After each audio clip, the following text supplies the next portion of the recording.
The issue of salary for Ghanaian members of parliament resurfaces as minority leader, members of parliament for Swami, Osei calls on the nation to objectively and impartially deal with the low salaries of members of parliament.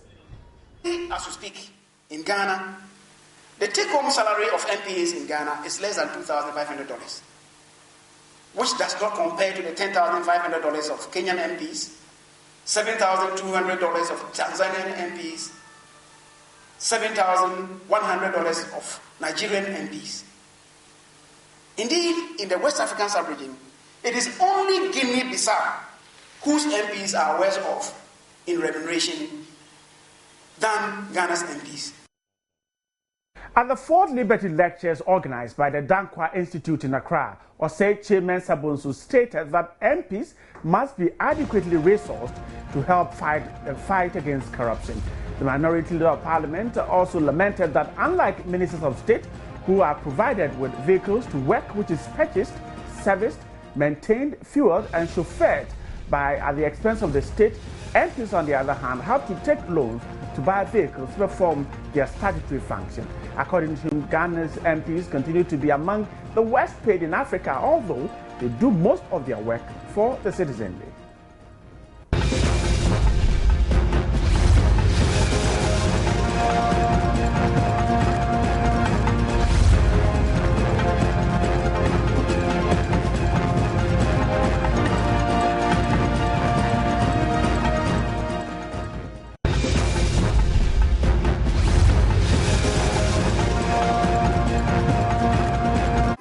Themselves must be adequately resourced.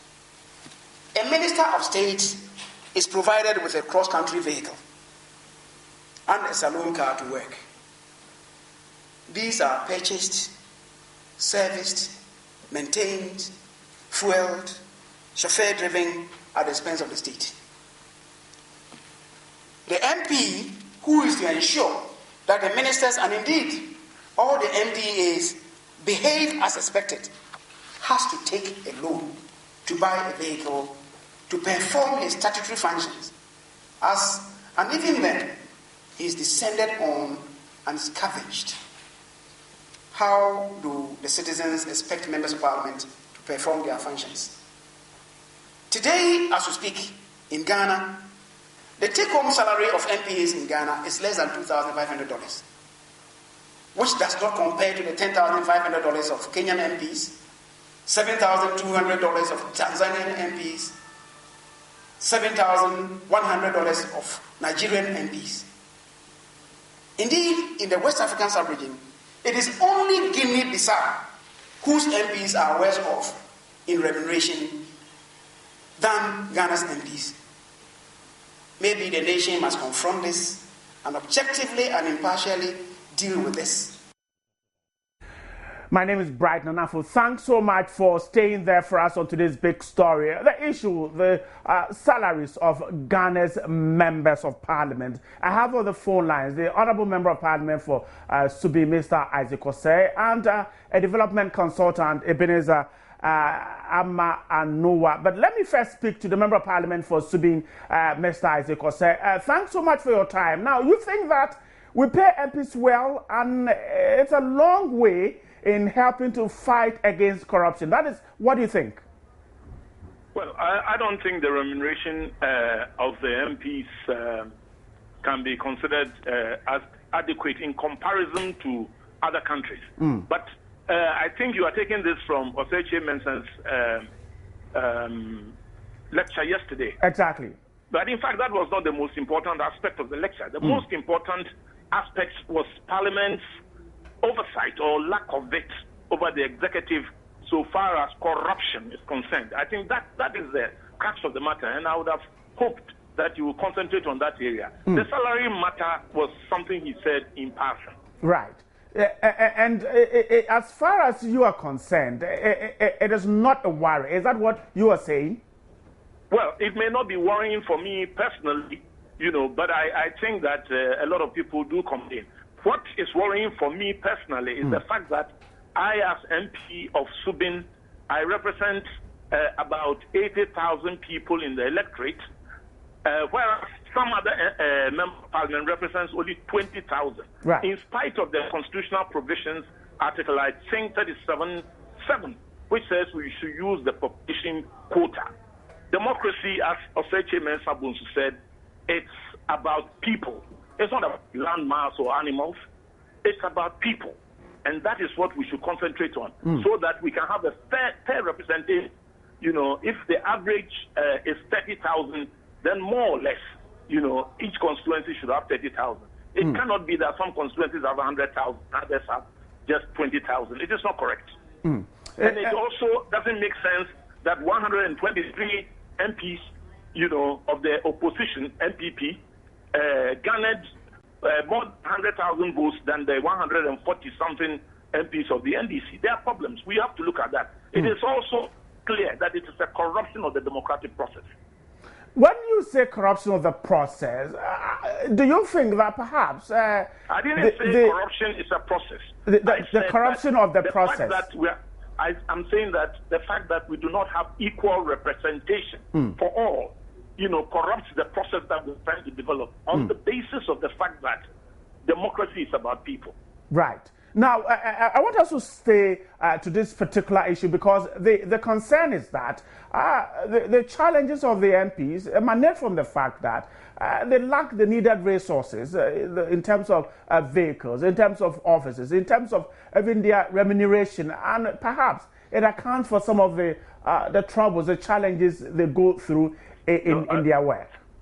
Well, it is possible that all these things may have an effect.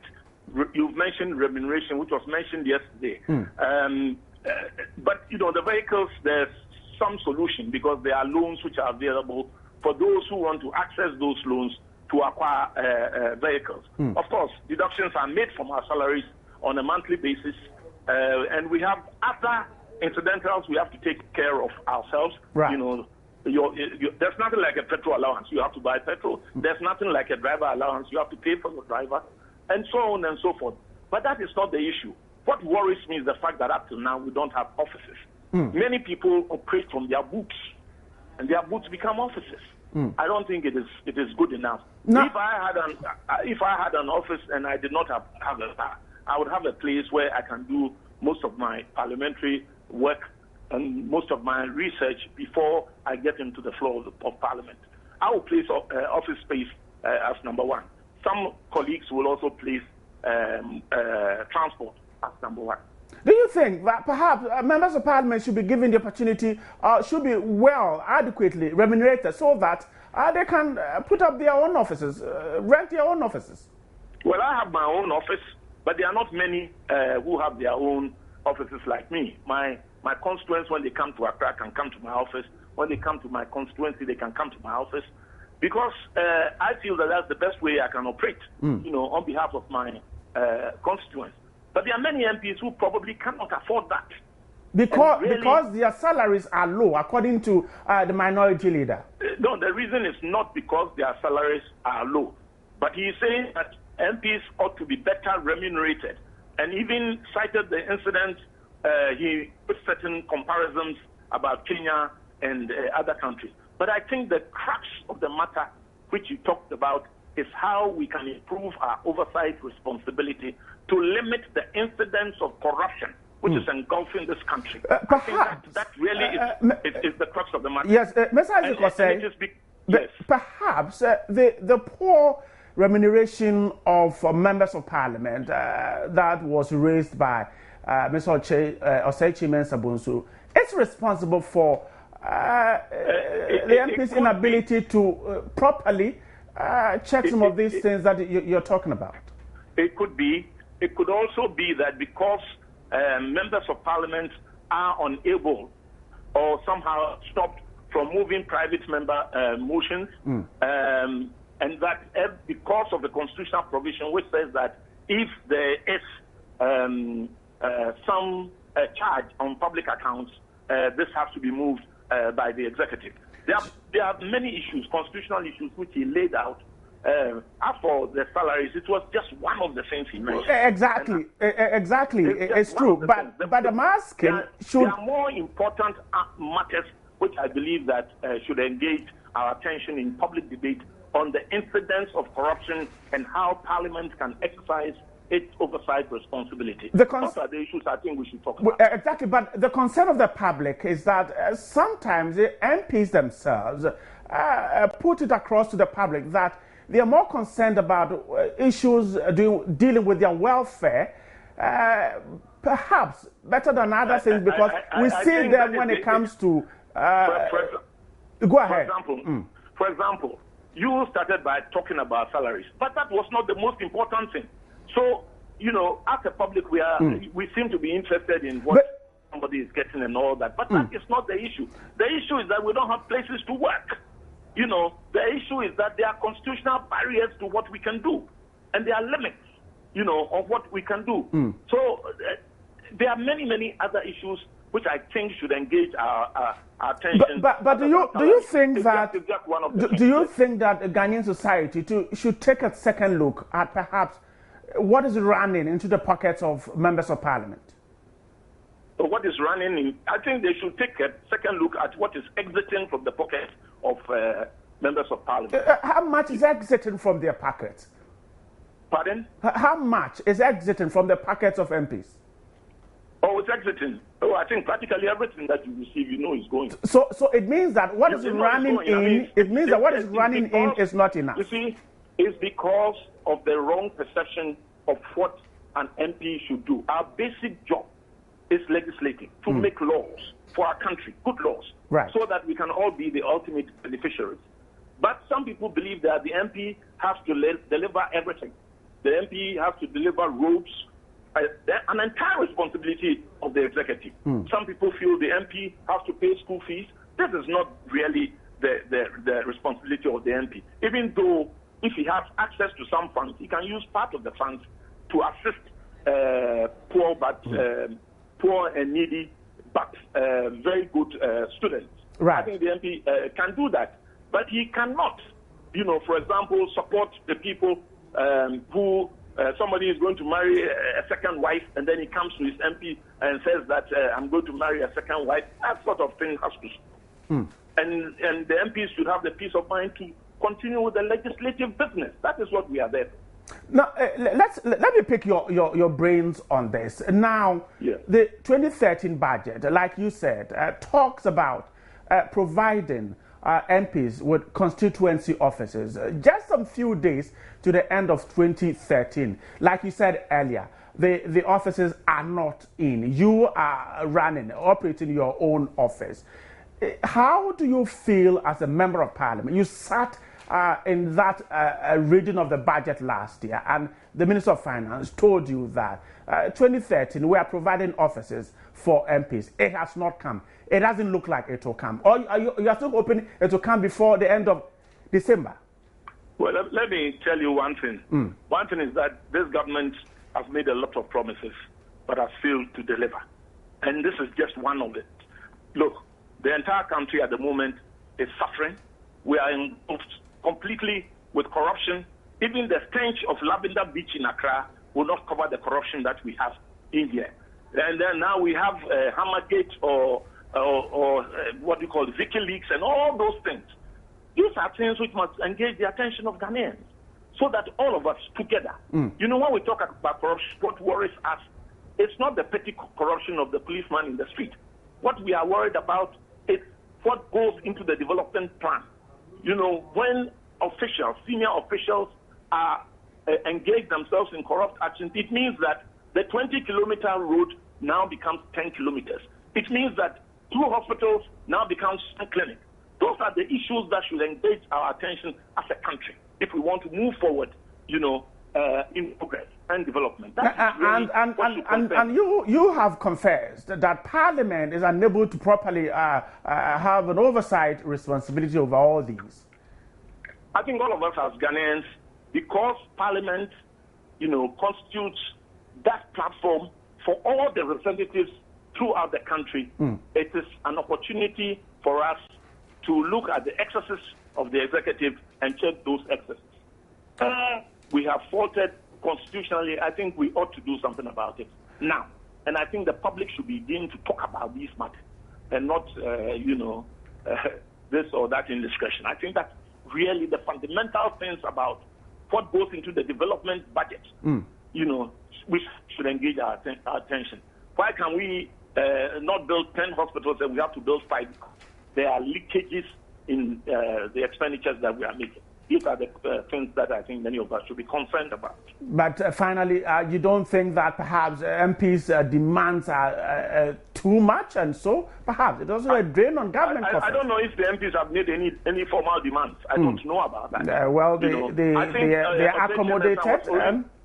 First, you have about what you talked about. What you talked. You have MPs giving so much money. We're told so much money to rent accommodation. Even the person lives or comes from Accra. Well, that is a matter which I think we can all debate and come to a proper conclusion on. Ultimately, I think that if there's better remuneration, all these things would not be necessary. Whether it's an MP or a minister, I don't know whether everybody requires duty post accommodation. I don't think so. The people who are benefiting at the moment, apart from the ministers, are also top officials who all have duty post accommodation. Thank you so much for speaking to Mr. Isaac Osei, as the Member of Parliament for Subin there. Let me also speak to a development consultant, Ebenezer Anua Mahisol, on the line. Thanks so much for staying there. I guess you heard the conversation. He thinks that the salaries of MPs is not important, but all the same, he thinks that they are not adequately remunerated. What is your reaction to this? Well, I listened to the minority leader, and if salaries of MPs were not important to him, I can bet my last purse that he wouldn't have mentioned that. He did. He went on to say that in West Africa, for example, apart from, or with the exception of Guinea-Bissau, Ghanaian MPs were the least paid. He went on to say that Kenyan MPs, Tanzania MPs, Nigerian MPs, and much more, the Ghanaian MPs. These were important to him. Ebenezer, I can hardly hear you. Let me just do a quick comeback and try and see if I can hear you. Okay, right. Hello, can you hear me? Yes, I can hear you. Right. Go ahead. I barely could hear you when you started. Yes, go ahead. I can hear you now. Can you hear me now? Yes, go ahead. Okay. I was just saying that the salaries of MPs were extremely important for the minority leader because he took some time to make some references. He, for example, said that MPs were the least paid in West Africa, except Guinea-Bissau. He went on to say that Kenya MPs, Tanzania MPs, Nigeria MPs, and much more, the Ghanaian MPs. I believe that if it was not important to him and to MPs generally, he wouldn't have situated this within the lecture that he gave. So I like to differ that the issues of salaries of MPs was not that important in the lecture that he gave. Right. That's the first point. Second point, but why would we situate Ghanaian MPs' salary within the context of salaries of other countries? Why not against the public sector in Ghana? Okay. I believe, really, that MPs are public servants, and they work in the interest of the public, just like all other public servants. Maybe their jobs should also be evaluated, okay, in the same way as the jobs of other public servants have been evaluated. Right. So that the same or similar compensable factors like education, like experience, like mental requirements, like contribution to national development, like, as I said, the personnel or the lecturers that they supervise or they work for, like their working conditions, just like public servants in Ghana. In this way, we can have a scientific and an objective, defensible, equitable process of determining the relative worth of the MP's salary. So that if we say an MP currently who is earning about 7,200 Ghana cedis, okay, and you compare the work that he does with another person in the public service, then we can say that his salary is low, okay, or is small. All right. But Eben, hold there for me. Let me also speak to Samuel Segler. He's a research fellow of the Center for Policy Research. He's just joined us. Samuel, thanks so much for your time. Now, Eben is arguing that we need to do an evaluation of the work of these MPs in order to remunerate them. Do you share view contrary to what he's just told us? Well, thank you. I have not been able to listen to the minority leader, but I only read transcript of his statement. Immediately, what I can say is that the timing itself is even bad. Now, he made references to other African countries, and he said Ghana MPs are the least paid. Now, let me say, if we should begin from that angle, then doctors in Ghana are going to say, okay, let's compare our salaries with doctors in other countries. Public servants are going to say, other public servants will say, let's compare our salaries. I believe this is the time for Parliament to rather champion austerity measures, especially in a case where we know that about 70% of our national revenue goes into the wage bill. Now, what will Parliament do to help address this problem so that we cut the waste in the system? I think this is what Parliament should be considering, the completion of Job 600, expansion of the parliamentary chamber to accommodate more MPs and other things. So I don't agree with the minority leader, especially at this time when he's calling for increments in salaries, especially based on the reasons he gave. He did not convince me enough. And that suggests that you simply do not agree with it. But looking at the work of MPs, what they do in Parliament, how should we look at the way to remunerate them? How do we do it? I think MPs are also public servants, you see. So let's look at, let's compare their salary with what is on the single spine, for instance. I think that is the way to go. Let's do that kind of comparison and say, okay, these people, because of the nature of their job, let's place them on this kind of scale. But comparing your salary with somebody in another country, in a different economy, I think it's not the right thing to do. So we'll hold the line. Now, Eben, we're looking at trying to put together a remuneration that will be worth our members of Parliament. Which way should we go in fixing how much they earn as salaries and wages? I agree with the other gentleman on the other line. We need to put the MPs on the single spine salary structure. Maybe Fair Wages Commission might be charged to do that.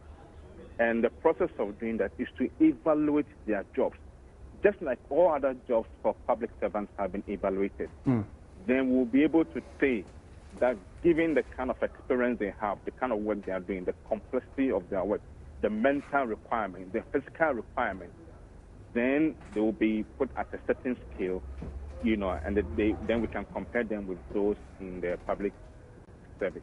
That is the way to go, in my view. Well, thank you so much for talking to me. Ebenezer Anuwa Ama is a development consultant. Samuel Segler is a research fellow, a Center for Research Policy. Now Kenya's MPs agreed to drop their annual salary by $45,000 to $75,000 following public outcry. The Salaries and Remuneration Commission said the agreement was reached in fruitful talks with MPs. Let's recap that story. On Tuesday, protesters in the capital, Nairobi, denounced MPs as MPs who treated Parliament as a piggy bank. MPs voted for a $120,000 annual salary in May in defiance of the wishes of the SRC and President Uhuru Kenyatta. They argued they deserved the amount because they worked hard and gave financial help to their constituents. But the decision sparked national outrage as the MPs are among the highest paid in the world and the average income in Kenya is around $1,800 a year. The SRC said MPs agreed to the pay cut of nearly 40% after negotiating for themselves a one-off car grant of around $58,000.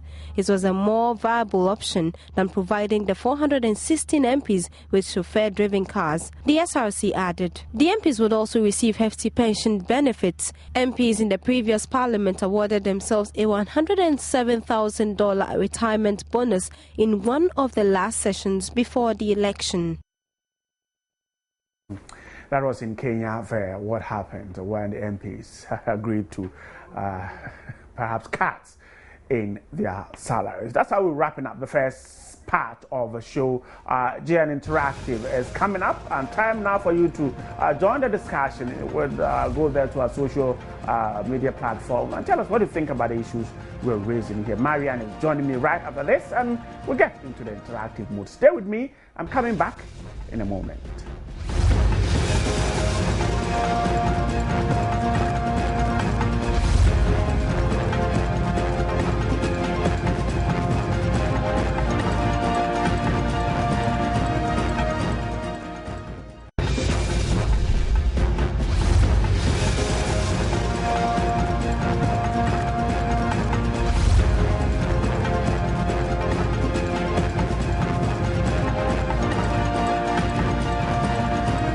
Time now to get interactive, to ask you what do you think about the MP's suggestion that their salaries are woefully inadequate compared to the rest of perhaps some countries in the sub-region. We'll tell you more about that. Stay interactive. This is a segment. Marianne is already joined me. Welcome. Thank you, thank you. You look very debonair today.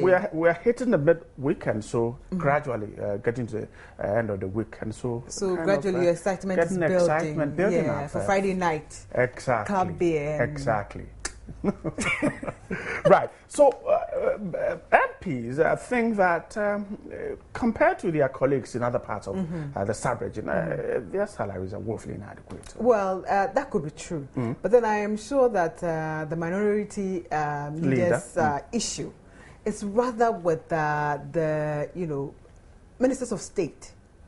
Who have other benefits. Exactly, that they have all of these benefits. And we, the MPs, who are supposed to be doing so much work, that you sit in your constituency and someone will come up and tell you that my son hasn't eaten today, my child has to pay their SHS fees, this has to do this, hospital, that. Then they're not getting enough. That's what they're thinking. And so I side with him a little bit on that, but still, 7,500 Ghana cedis. It's still a lot for all right, let's hear what the people will say about how much MPs are earning and what they expect them to earn, exactly. Right.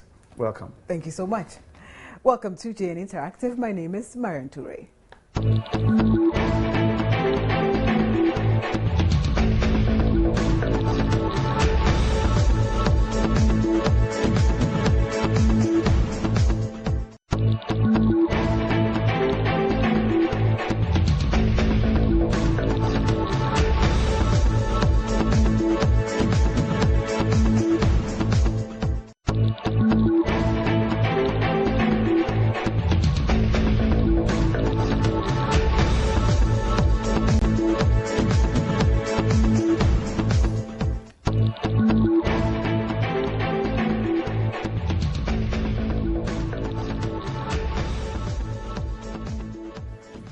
Welcome back to JN Interactive. This segment is all about you. It's built around what you're talking about on social media, and then we amplify your voices here on Joy News. So if you're just joining us, I'd like to announce all the social media tools that you need to get in touch with the show. You can get to facebook.com/Joy News on TV. We have so many posts there. Comment on them. We will share your comments with the rest of the world. If you're sending us a tweet, we tweet at Joy News on TV. And please remember to use the hashtag GNInteractiveGH, so we'll be able to sort all your comments out at once.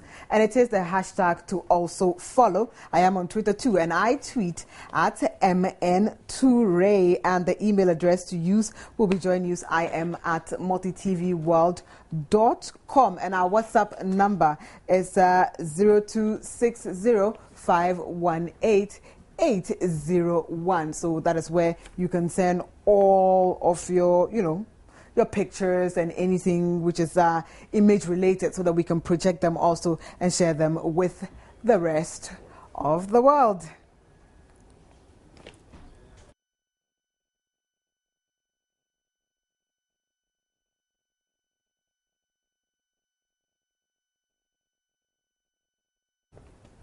And JN Interactive is where tech meets news to set the agenda. So the issue of salaries for Ghanaian members of parliament has resurfaced as the minority leader of parliament, Swami Osei Mensah-Bonsu, calls on the nation to objectively and impartially deal with the low salaries of members of parliament. And he was speaking at the 4th Liberty Lecture organized by the Dankwa Institute in Accra, where, you know, the MP stated that he thinks that they are not adequately resourced to help fight against corruption. And, you know, he also lamented that unlike ministers of state who are provided with vehicles to work with, you know, and those vehicles are purchased by and then serviced, maintained and fueled, and even chauffeur-driven with the expenses of the state.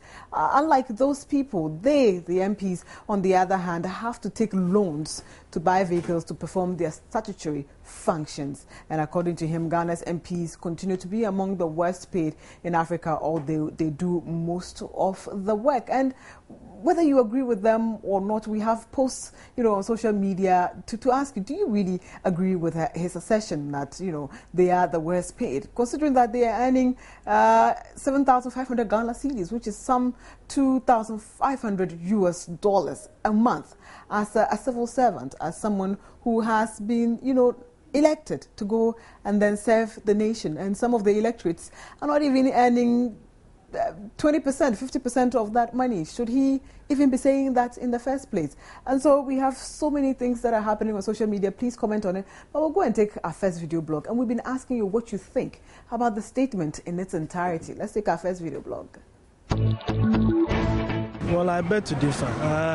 Come to think of it, ask what does the qualification does the MP have?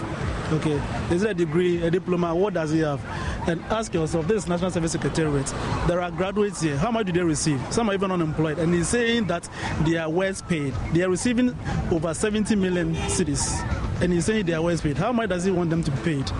I think that they should even slash down the pay that the MPs receive, because they use it on girls and other stars. You should consider the economy before making such a statement.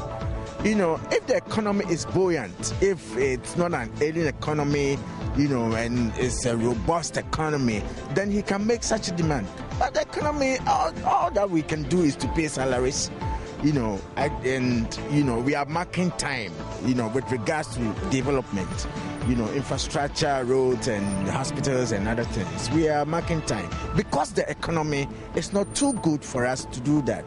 And so he has no point. I mean, he has no point. I don't see it that way. The remuneration is far better, I'll say. And many times when they are saying that they don't include their allowances and their city allowances and other perks around their position, which is very unfortunate. In Ghana, they are taking 75 million old Ghana cedis, which today 7,000, including other allowances. I think it's better off in this economic situation that we are facing, whereby workers in the public sectors and including the private sectors are lowly paid. And it's very unfortunate that he's saying that 7,500 Ghana cedis is too low in other parts of Africa. I mean, it's better. I see it as a sacrificial job. If your people in your constituencies have voted for you into office to go and serve them, you need to sacrifice a bit. But if you go to that office, you don't want to sacrifice, you expect high salaries, they ought to be left to develop their communities. So I beg to differ. It's just an unfortunate statement that he has made. Okay, I disagree with him, because if you look at, if you use Kenya for instance, like now they are taking $60,000 US, and they want an increment to something around 90,000 Ghana cedis, sorry, $90,000 US. Looking at this, even if you compare it to a British, for instance, you could see it's far higher, you see, than those in the British Parliament. So I disagree with him. And looking at our productivity and other stuff, like I think what they are collecting now is they are being overpaid to me, instead of being, you know, worse paid. And that is what most of you think about what he said and whether MPs do in fact need a raise in their salary. So we'll go to social media, especially Facebook, and then take some of your comments that have been coming in. And we posted this less than 20 minutes ago, about 16 minutes ago, to ask if you agree that MPs need a pay rise. FO says, and FO seems to be most of the first people who always, send their comments through. And he says, oh my God, the minority leaders say low salaries. These MPs should give us a break. If I tell us 7,200 is small, then what else do they need? And won't be surprised if the majority in Parliament join them in this cry, because anytime it comes to money, these greedy politicians have one mouth. It means that they agree when it comes to monies, although they are both on the different sides of the political device. You think when it comes to salary increments, they would all say aye to everything. That's what you're thinking. As Nunu Mensah said, if the kitchen is too hot for them, they should pack and leave. Ghana's economy is not the same as Kenya. And I agree with some of your comments there. Elik Blim says, if their salaries are too low, they should get their visas and go to Kenya, Uganda, or where it's better. Gizman Emmanuelson says, so what is the difference between Vicky saying she wants to make $1 million? These MPs are all the same, all have the same aim, and is to make money first. Well, I guess there's a difference between $1 million and then 7,200 a month, but I'm sure the import is still the same. They still want more money for the jobs that they do. The Setho says the world is unfair when some Ghanaians even take less than 500 Ghana cedis a month. Baba Musa says, for me, I strongly disagree with the minority leader, Honorable Che Mensah Bonsu, on this assertion that their salaries need some upward adjustments. If the current 7,200 or 72 million old Ghana cedis as salaries for Ghanaian MPs are not enough, then only God knows what will be enough for them. I suggest that all MPs be put on single spine, just like any public sector worker in this country. If MPs want to turn Parliament to gold mines, then we should prepare for bribery by parliamentary aspirants. Roland Yeboah Fine Boy says, with all this money they claim low paid, then we are dead. God save us. Anafo says, I least expected the minority leader to say this. If he needs heavy money, then he should deal in drugs and probably join Illuminati. I thought he was, Majid says, who is sending in this message from Gushego, they should go away. They are criminals. How much does government pay teachers? I'll take one or two more comments. Then we'll take our next video blog. Gilbert says, their own is better. How about other public sector workers whose salaries are nothing to talk about? And then Daniel Stevens says, what does you mean? What do the MPs want again? 7,000 plus Ghana cedi salary, rent allowance, standing meeting allowance, etc. Yet they still complain. No wonder everybody wants to go to Parliament.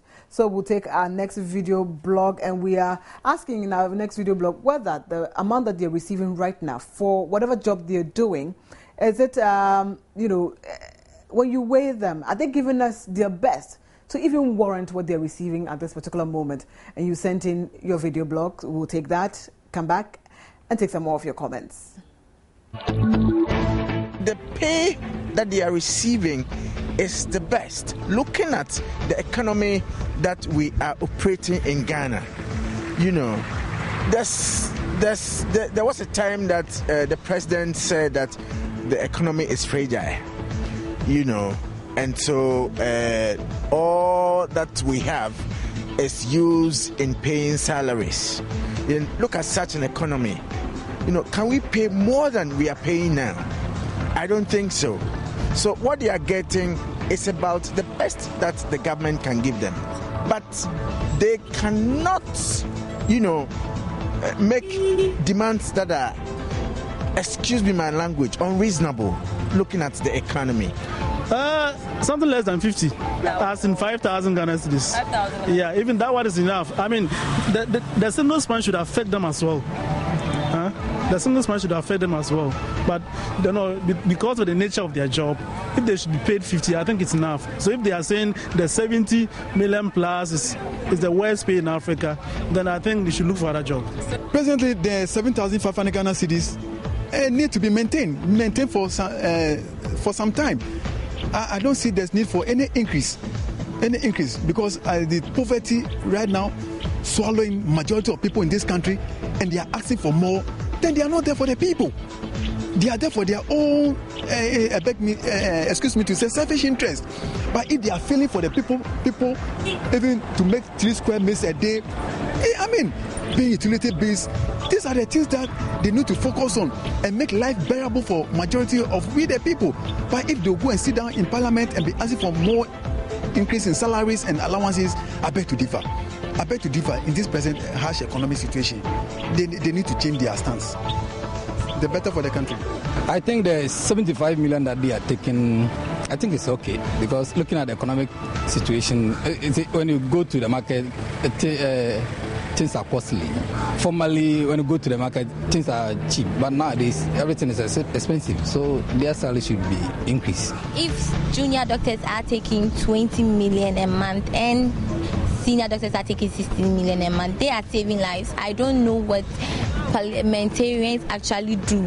Even if they are claiming they give help to their pockets, how many of them do that? And moreover, there are NGOs and churches around. So I even think they should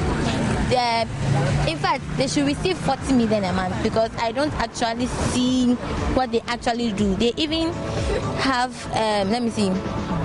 they even have budgeted money for projects. They even balance it. I know they balance some, so I think they don't deserve it at all.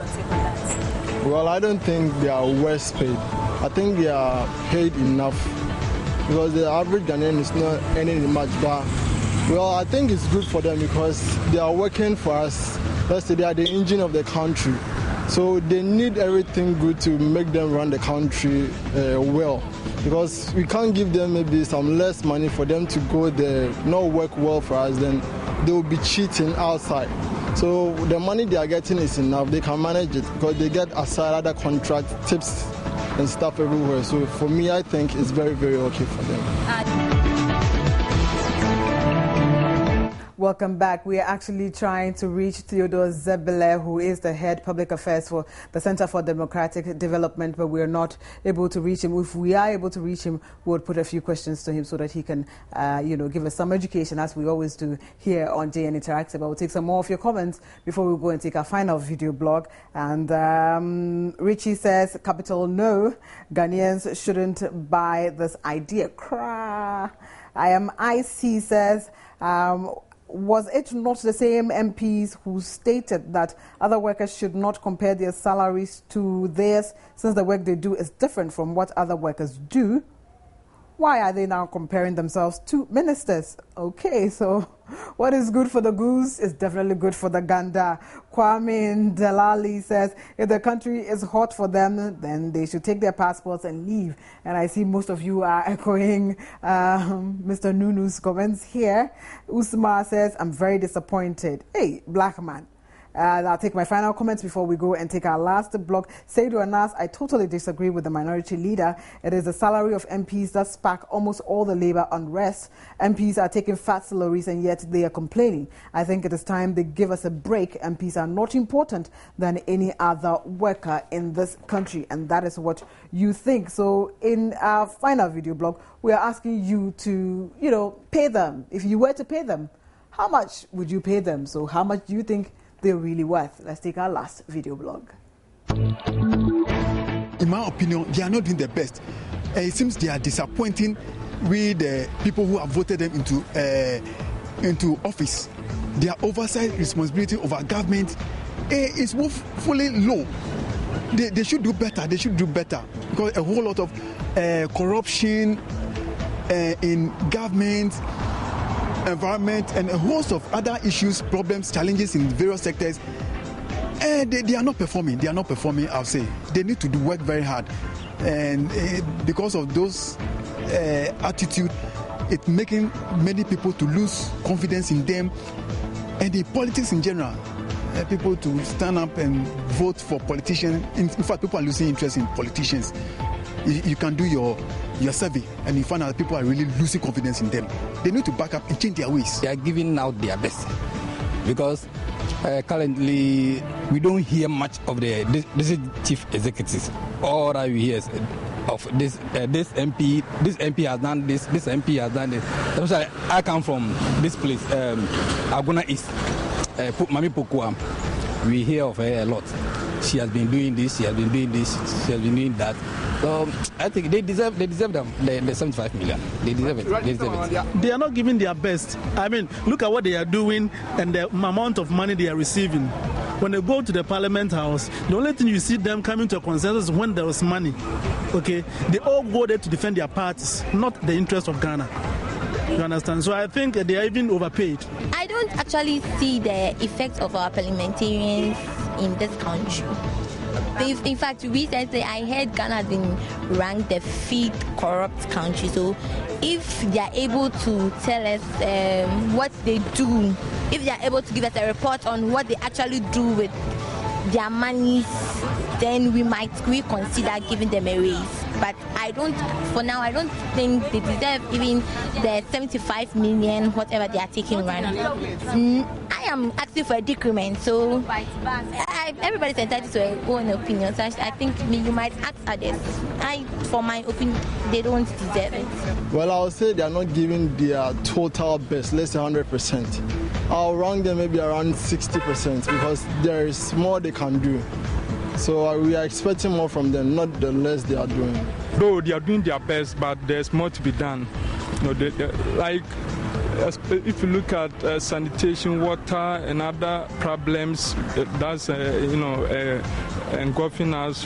You know, in fact, it's horrible.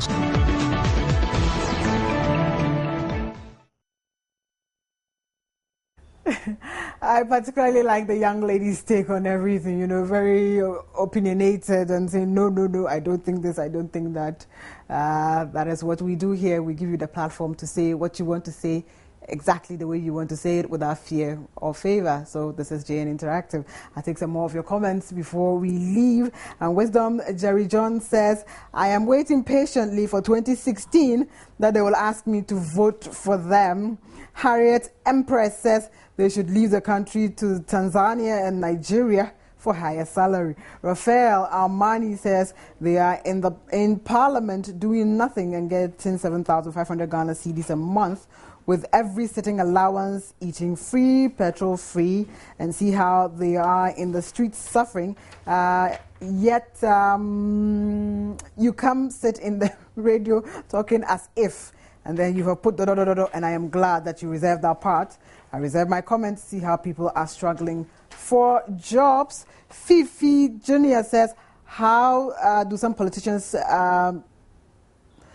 some don't think about the poor in Ghana, but rather always fighting for their personal interests. Ghana, God have mercy on us. I'll take our last comment. Abdullahi Abdul Razak, no, their salaries are enough. In fact, other workers need to be taken into consideration, and that is where we ended for today. Brighton for this back so we can wrap up together. Right, tonight, 8 o'clock, we'll tell you why government has downplayed reported dissent among the ranks of the organized labor over its gesture to absorb 25% of the recent increase in utility tariffs, maintaining that the Trade Union Congress, which sat in for the negotiations, did a good job. Deputy Minister for Information and Media Relations, Felix Kwachufosu, is asking organized labor to rather close its ranks and support government's decision. We'll tell you more about that at 8 o'clock. And also to expect news at 8 with Israel Laye. There's been significant improvement in transparency in the management of the country's oil and gas sector. That's according to the IEA Petroleum Transparency and Accountability Index report for 2012. According to the Institute, transparency went up to 69%, up 10% from the 2011 figures of 59%. That's how we wrap it up the show. Join us exclusive is up next, and we're marking 1 year of the former Vice President Alhaji Ali Muhammad. My name is Bright, and I'm from. And as always, my name is Marian Toure. Have a good evening. Good